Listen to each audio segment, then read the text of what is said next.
got ice cream sandwich. Fear. Fear helps you stay alive, but I feel like in today's age, it feels much more like a burden than a function of survival. Sure, the world can be a scary place sometimes, like when you actually see a bear, but I just don't see bears that much. And I think fear is just a little more annoying than it is helpful in most parts of my life. The first thing I think of when I think of fear is flying. Fun fact about me, I used to not be afraid of flying at all. And actually, I thought it was a lot of fun. I remember my favorite seat was the window seat because I got to see a... I'm not even joking. I hate flying now. I don't love it. I used to love getting up early in the morning. I'm pretty sure I've said this before, but like, I used to love getting up early at like 4 a.m. to go to the airport and fly to New Orleans or whatever we were going. Oh my God. I used to love flying, and now it gives me so much anxiety. I hate it. Every little bump in turbulence, it's just terrible. View of the world that used to only belong to birds. But now, unfortunately, flying is so much more of a hassle than it used to be. One of the more recent times I was flying, the pilot came over the intercom and said, "Hello, passengers. We are coming close to our destination. And we are going down." And as we are going down to our destination, I ask everyone to fasten their seatbelts and return their seats to their upright position for landing.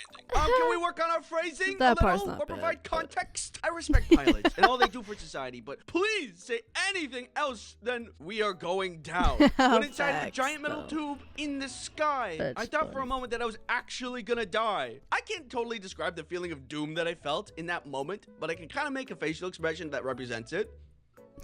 It was like that, but on the inside. It would be cool to have flight as a superpower, but with fear of flying, it would just be terrible.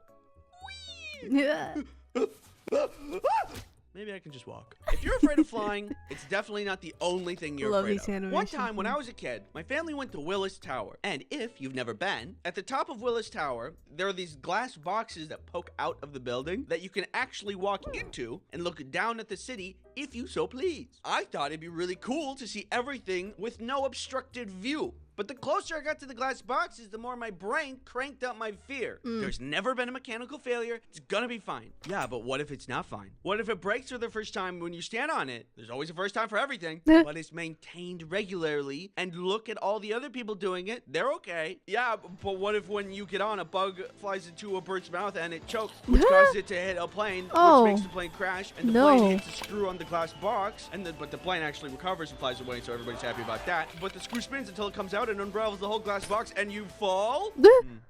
No, yeah, that's a good point. So when it was my turn to go into the glass box, I decided to not. The building is well maintained and has never had a mechanical failure, and I could have had a cool experience, but I was just too freaked out.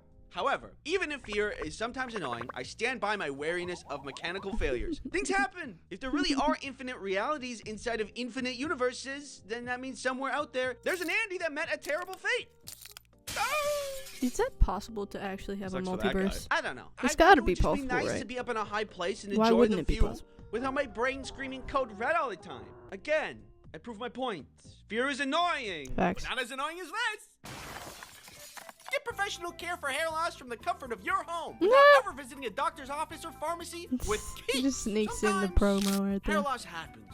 What is that thing? Hey, shush. Ew, don't touch me with that! Cate can help you with your hair care goals in a multitude of ways, such as getting your treatment delivered to you on your schedule. I should say it's gotta be one of the ones that I don't mind seeing promo for things. He does it so creatively. Keeps also offers in a creative way. Shampoo, conditioner, not for eating, and styling pomade. These products work great together to complement your treatment. No, I said no. Whether you're looking to prevent hair loss, stimulate hair growth, or just take better care of the hair you have, Keeps offers treatments that work for you. Head to keeps.com/ice cream sandwich to get a special offer today. Or later. There you go. I'm free Monday. Okay. Thanks, Keeps, for sponsoring this video. Fire can for a lot of things, like roasting marshmallows, pyrotechnics, and whenever you want lions to hop through a ring of fire. So, despite all of these joys that fire brings us, I am also afraid of fire, but only big fire. I've never been afraid of like, fire for screaming whatever at reason. Candles and stuff. Ooh, beechwood lavender. It's specifically scary when it's out of control. I've seen videos of people driving through or even next to forest fires, which awakens a deep and primal fear. And I'm not even in the situation. I can't imagine the courage firefighters must have to fight forest fires. There's a lot of F's in that sentence. Did you know the size of a loose fire doubles every 60 seconds?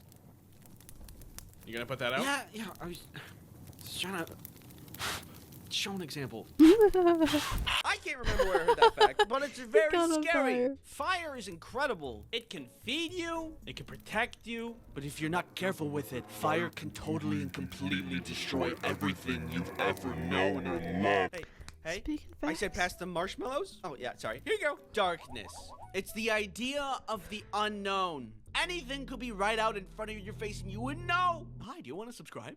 One time, long ago, I went out to see a movie with friends at a nearby movie theater. When the movie finished up and everybody left, my plan was just to walk home. Eventually, I get to my neighborhood and I see a dark figure in the distance and there's no light. I start to get a little nervous because I don't know what or who that is. At this point, my mind is starting to sound the alarms again. A murderer? A bear? An eldritch creature of the night? Whatever it is.